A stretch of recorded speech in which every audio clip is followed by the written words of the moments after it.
ರಾಮ ಮಂದಿರ ಕಾಣಿಕೆ ಖದೀಮರಿಗೆ ಎಸ್ಐಟಿ ಇದೀಗ ಗ್ರಿಲ್ ಅನ್ನು ಕೊಟ್ಟಿದೆ. ಎಸ್ಐಟಿ ತನಿಖೆ ಸಂದರ್ಭದಲ್ಲಿ ಸ್ಫೋಟಕ ಮಾಹಿತಿಗಳನ್ನ ಬಿಚ್ಚಿಟ್ಟಿದ್ದಾನೆ ಅವಿನಾಶ್ ಶುಕ್ಲಾ. ಕದ್ದ ಹಣವನ್ನ ಮೊದಲು ವಾಶ್ರೂಮ್ನಲ್ಲಿಟ್ಟಿದ್ದ ಅಂತ ಮಾಹಿತಿ ಕೂಡ ಸಿಗ್ತಾ ಇದೆ. ಆರೋಪಿಗಳು ಈ ಒಂದು ಮಾಹಿತಿಯನ್ನ ಹೇಳ್ತಿದ್ದಾರೆ. ದೇಣಿಗೆ ಎಣಿಕೆ ಕಾರ್ಯದಲ್ಲಿ ಮುಂಚೂಣಿಯಲ್ಲಿರ್ತಿದ್ರು ಯಾವಾಗಲೂ ಕೂಡ ಅನಿಲ್ ಮಿಶ್ರಾ. ಕಾಣಿಕೆ ಕೊಠಡಿ ಒಂದು ಕೀ ಅವರ ಬಳಿ ಇರ್ತಿತ್ತು. ಎಸ್ಐಟಿ ತನಿಖೆ ಸಂದರ್ಭದಲ್ಲಿ ಸ್ಫೋಟಕ ಮಾಹಿತಿಯನ್ನ ಅವಿನಾಶ್ ಶುಕ್ಲಾ ಇದೀಗ ಬಾಯ್ಬಿಟ್ಟಿರುವಂತದ್ದು. ಕದ್ದ ಹಣವನ್ನ ಮೊದಲು ವಾಶ್ರೂಮ್ನಲ್ಲಿಟ್ಟಿದ್ರಂತೆ ಈ ಆರೋಪಿಗಳು. ದೇಣಿಗೆ ಎಣಿಕೆ ಕಾರ್ಯದಲ್ಲಿ ಮುಂಚೂಣಿಯಲ್ಲಿದ್ದ ಅನಿಲ್ ಮಿಶ್ರಾ. ಕಾಣಿಕೆ ಕೊಠಡಿ ಒಂದು ಕೀ ತಿನ್ನು ಬಳಿ ಮತ್ತೊಂದು ನೌಕರರ ಬಳಿ ಕೂಡ ಇತ್ತು. ಒಬ್ಬ ವ್ಯಕ್ತಿ ದೇಣಿಗೆಯ ಹಣವನ್ನ ತೆಗೆದುಕೊಳ್ತಾ ಇದ್ರೆ ಉಳಿದವರು ಆತನ ಸುತ್ತುವರಿದು ಅನುಮಾನ ಬಾರದಂತೆ ವರ್ತನೆಯನ್ನ ಮಾಡ್ತಿದ್ರಂತೆ. ಎಲ್ಲಾ ಆರೋಪಿಗಳಿಗೂ ಕೂಡ ಸಿಸಿ ಕ್ಯಾಮೆರಾಗಳ ಬಗ್ಗೆ ಮಾಹಿತಿ ಗೊತ್ತಿತ್ತು. ಕ್ಯಾಮೆರಾ ಕಣ್ಣಿಗೆ ಬೀಳದಂತೆ ಹಣವನ್ನ ಆರೋಪಿಗಳು ಸಾಗಿಸ್ತಾ ಇದ್ರು.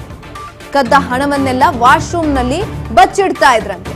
ಹಂತ ಹಂತವಾಗಿ ಸಾಗಾಟ ಮಾಡ್ತಾ ಇದ್ರು. ಸಿಸಿ ಕ್ಯಾಮೆರಾ ನೋಡಿಕೊಳ್ತಿದ್ದಂತಹ ಸಿಬ್ಬಂದಿ ಕೂಡ ಇದರಲ್ಲಿ ಭಾಗಿಯಾಗಿರುವಂತಹ ಶಂಕೆ ವ್ಯಕ್ತ ಆಗ್ತಾ ಇದೆ. ಕದ್ದ ಎಲ್ಲಾ ಬಹುತೇಕ ಹಣ, ಭೂಮಿ ಹಾಗೂ ಮನೆ ಖರೀದಿಗೆ ಈ ಹಣವನ್ನ ಬಳಕೆ ಮಾಡಿಕೊಳ್ಳಲಾಗಿತ್ತು ಅಂತ ಹೇಳಲಾಗ್ತಾ ಇರುವಂತದ್ದು. ನೋಡಿ ಎಷ್ಟು ಚೆನ್ನಾಗಿ ಸ್ಕೆಚ್ ಹಾಕಿದ್ದಾರೆ ಅಂತ. ಯಾವ ಸಿನಿಮಾದಲ್ಲೂ ಕೂಡ ಇಷ್ಟು ಚೆನ್ನಾಗಿ ಸ್ಕೆಚ್ ಹಾಕೋದಕ್ಕೆ ಸಾಧ್ಯ ಇಲ್ಲ. ಯಾಕಂತ ಅಂದ್ರೆ ಅಲ್ಲಿ ಇದ್ದಂತ ಸಿಸಿ ಕ್ಯಾಮೆರಾಗಳ ಬಗ್ಗೆ ಮಾಹಿತಿ ಕೂಡ ಗೊತ್ತಿತ್ತು ಅವ್ರಿಗೆ. ಎಲ್ಲೆಲ್ಲಿ ಸಿಸಿ ಕ್ಯಾಮೆರಾಗಳಿದೆ, ಎಲ್ಲಿ ಕವರ್ ಮಾಡಿದ್ರೆ ಸಿಸಿ ಕ್ಯಾಮೆರಾಗಳ ಕಣ್ಣಿಗೆ ನಾವು ಬೀಳೋದಿಲ್ಲ, ಈ ಎಲ್ಲ ಮಾಹಿತಿಗಳು ಗೊತ್ತಾದ ನಂತರ ಒಬ್ರು ಹಣವನ್ನ ಕದೀತಾ ಇದ್ದಾರೆ ಅಂತ ಅಂದ್ರೆ ಆ ಹಣ ಕದಿಯೋದು ಯಾರ ಕಣ್ಣಿಗೂ ಕಾಣಿಸಬಾರ್ದು ಅಂತ ಅವ್ರ ಸುತ್ತ ಇನ್ನು ಮಿಕ್ಕದ ಅಂತ ಆರೋಪಿಗಳು ಸುತ್ತುವರಿದು ನಿಲ್ತಾ ಇದ್ರಂತೆ. ಯಾಕಂತ ಅಂದ್ರೆ ಸಿಸಿ ಕ್ಯಾಮೆರಾಗಳಿಗೆ ಅವರು ಕಾಣಿಸ್ಕೊಳ್ಬಾರ್ದಲ್ವಾ, ಹಾಗಾಗಿ. ಇನ್ನು ರಾಮ ಮಂದಿರ ಕಾಣಿಕೆ ಕಳ್ಳತನ ಪ್ರಕರಣದಲ್ಲಿ ಇನ್ನೊಂದು ಹೊಸ ತಿರುವು ಕೂಡ ಸಿಕ್ಕಿದೆ. ಯೋಗ ಕೇಂದ್ರ, ನಿಗೂಢ ಪೆಟ್ಟಿಗೆ ಮತ್ತು ಹೊಸ QR ಕೋಡ್. ರಾಮ ಮಂದಿರದಲ್ಲಿ ತನ್ನ QR ಕೋಡ್ ಹಾಕಿದ್ನ ಖದೀಮ ಅನ್ನುವಂಥ ಪ್ರಶ್ನೆ ಮೂಡ್ತಾ ಇರುವಂಥದ್ದು. ಆನ್ಲೈನ್ ಮೂಲಕ ಬರ್ತಿದ್ದಂತ ಹಣಕ್ಕೂ ಕೂಡ ಈ ಚೋರರು ಕನ್ನವನ್ನ ಹಾಕಿದ್ರ? ಹಾಗಾದ್ರೆ ಕೇವಲ ಕ್ಯಾಶ್ ಅಷ್ಟೇ ತೆಗೆದುಕೊಳ್ತಾ ಇರಲಿಲ್ಲ, ಆನ್ಲೈನ್ ನಲ್ಲಿ ಆಗ್ತಾ ಇದ್ದಂತಹ ಟ್ರಾನ್ಸಾಕ್ಷನ್ಗೂ ಕೂಡ ಇವ್ರ ಕನ್ನವನ್ನ ಹಾಕಿದ್ರ ಅನ್ನುವಂಥ ಪ್ರಶ್ನೆ. ಆನ್ಲೈನ್ ಮೂಲಕ ಬರ್ತಿದ್ದಂತ ಹಣಕ್ಕೂ ಕನ್ನ ಹಾಕಿದ್ದ ಚೋರರು ಯಾವಾಗಲೂ ಯೋಗ ಕೇಂದ್ರದಲ್ಲಿರ್ತಿದ್ದಂಥ ಅವಿನಾಶ್ ಶುಕ್ಲಾ. ರಾಮ್ ರಾಜ್ಯ ಕೋಶ್ ಹೆಸರಿನ QR ಕೋಡ್ ಹಾಕಿದ್ನಂತೆ. ಯೋಗ ಕೇಂದ್ರದಲ್ಲಿ QR ಕೋಡ್ ಹಾಕಿದ್ದ ಟ್ರಂಕ್ SIT ಇದೀಗ ವಶಕ್ಕೆ ಪಡೆದುಕೊಂಡಿದೆ. ಯಾವಾಗಿನಿಂದ ಯೋಗ ಕೇಂದ್ರದಲ್ಲಿ ಟ್ರಂಕ್ ಅನ್ನ ಇಡಲಾಗಿದೆ, QR ಕೋಡ್ ಯಾರಿಗೆ ಸೇರಿದ್ದು ಅಂತ SIT ತನಿಖೆಯನ್ನ ಮಾಡೋದಕ್ಕೆ ಮುಂದಾಗಿರುವಂಥದ್ದು. ಇಷ್ಟು ದಿನ ಕೇವಲ ನಾವು ಅಲ್ಲಿದ್ದಂಥ ದೇಣಿಗೆ ಅಥವಾ ಹುಂಡಿಯಲ್ಲಿದ್ದಂಥ ಹಣವನ್ನ ಮಾತ್ರ ಇವ್ರು ಸಾಗಾಟ ಮಾಡ್ತಿದ್ರು, ಅದನ್ನಷ್ಟೇ ಕದ್ದಿದ್ರು ಅಂತ ಹೇಳಲಾಗ್ತಾ ಇತ್ತು.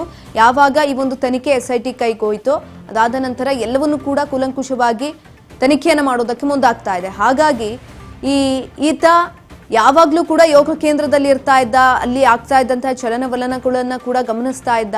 ಅಲ್ಲಿ ಒಂದು ಟ್ರಂಕ್ ಕೂಡ ಇತ್ತು. ಆ ಟ್ರಂಕ್ ಮೇಲೆ ಇವನ ಒಂದು QR ಕೋಡ್ ಅನ್ನ ಹಾಕಿರುವಂಥದ್ದು. ಹಾಗಾಗಿ ಅದು ಯಾರ ಹೆಸರಿನಲ್ಲಿದೆ, ಯಾವಾಗ್ಲಿಂದ ಆ ಟ್ರಂಕ್ ಅಲ್ಲಿದೆ, ಎಷ್ಟು ಟ್ರಾನ್ಸಾಕ್ಷನ್ ಆಗಿದೆ, ಪ್ರತಿಯೊಂದರ ಮಾಹಿತಿಯನ್ನ ಇದೀಗ SIT ತಿಳಿದುಕೊಳ್ಳೋದಕ್ಕೆ ಮುಂದಾಗ್ತಾ ಇರುವಂಥದ್ದು.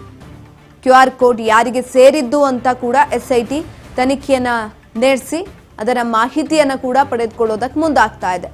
ರಾಮ ಮಂದಿರ ಕಾಣಿಕೆ ಕಳ್ಳತನ ಪ್ರಕರಣದಲ್ಲಿ ಹೊಸ ತಿರುವುಗಳು ಸಿಗ್ತಾ ಇರುವಂಥದ್ದು. ನಿಗೂಢವಾದಂಥ ಪೆಟ್ಟಿಗೆ ಇತ್ತು.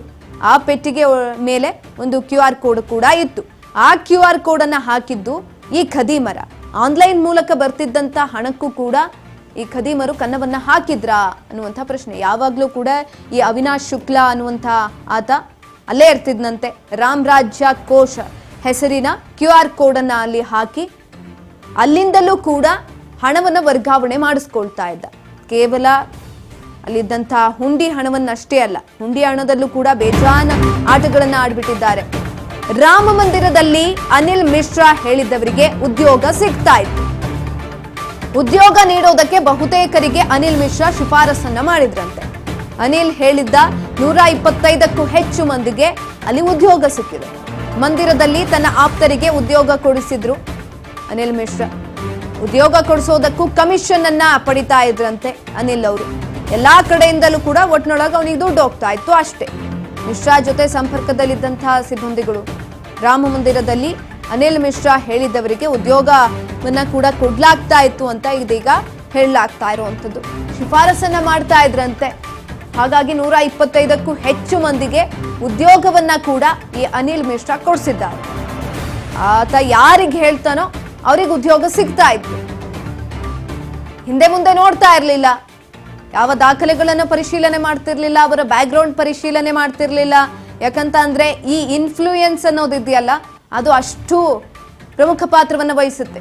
ಇನ್ಫ್ಲೂಯೆನ್ಸ್ ಮುಖಾಂತರ ಏನ್ ಬೇಕಾದ್ರೂ ಗಿಟ್ಟಿಸ್ಕೊಳ್ಬಹುದು. ಹಾಗಾಗಿ ಅನಿಲ್ ಮಿಶ್ರಾ 125ಕ್ಕೂ ಹೆಚ್ಚು ಮಂದಿಗೆ ಅಲ್ಲಿ ಉದ್ಯೋಗವನ್ನ ಕೊಡಿಸಿದ್ದಾನೆ. ಆತ ಹೇಳಿದ್ದಾನೆ ಅಂದ್ರೆ ಮರು ಪ್ರಶ್ನೆಯನ್ನೇ ಮಾಡ್ತಿರ್ಲಿಲ್ಲ, ಅವರಿಗೆ ಉದ್ಯೋಗವನ್ನ ಕೊಡ್ತಾ ಇದ್ರು. ಇಲ್ಲಿ ಉದ್ಯೋಗ ಕೊಡಿಸ್ಬೇಕು ಅಥವಾ ಉದ್ಯೋಗ ಏನೋ ಕೊಡಿಸ್ತಾ ಇದ್ದಾರೆ, ಒಳ್ಳೆತನದಲ್ಲಿ ಕೊಡಿಸ್ತಾ ಇದ್ದಾರೆ ಅಂತ ಅಲ್ಲ. ಉದ್ಯೋಗ ಕೊಡಬೇಕು ಅಂತ ಅಂದ್ರೆ ಅವನಿಗಿಂತಿಷ್ಟು ಅಂತ ಕಮಿಷನ್ ಅನ್ನ ಕೂಡ ಕೊಡಬೇಕಾಗಿತ್ತು. ಇಲ್ಲಿಂದಲೂ ದುಡ್ಡು ಇಸ್ಕೊಂತಾ ಇದ್ರು, ಹುಂಡಿಯಿಂದಲೂ ದುಡ್ಡು ಕದೀತಾ ಇದ್ರು. ಈ ಕಡೆ ಆನ್ಲೈನ್ ಟ್ರಾನ್ಸಾಕ್ಷನ್ ಇಂದಲೂ ಕೂಡ ದುಡ್ಡು ವರ್ಗಾವಣೆ ಆಗುವಂತೆ ಮಾಡ್ಕೊಂಡಿದ್ರು. ಎಲ್ಲಾ ಕಡೆಯಿಂದಲೂ ಕೂಡ ಎಲ್ಲೆಲ್ಲಿ ಜಾಗ ಸಿಗುತ್ತೆ ಆ ಎಲ್ಲಾ ಜಾಗದಲ್ಲೂ ಕೂಡ ಈತ ದುಡ್ಡನ್ನ ದೋಚೋದಕ್ಕೆ ಸ್ಕೆಚ್ ಅನ್ನ ಹಾಕಿದ್ದಂಥದ್ದು. ಇದೀಗ ಒಂದೊಂದೇ ಬಟಾಬಯಲಾಗ್ತಾ ಇದೆ. SIT ತನಿಖೆಯನ್ನ ಮಾಡ್ತಾ ಇರೋದ್ರಿಂದ ಪ್ರತಿಯೊಂದು ಮಾಹಿತಿ ಕೂಡ ಇದೀಗ ಹೊರಗಡೆ ಬರ್ತಾ ಇರುವಂತದ್ದು.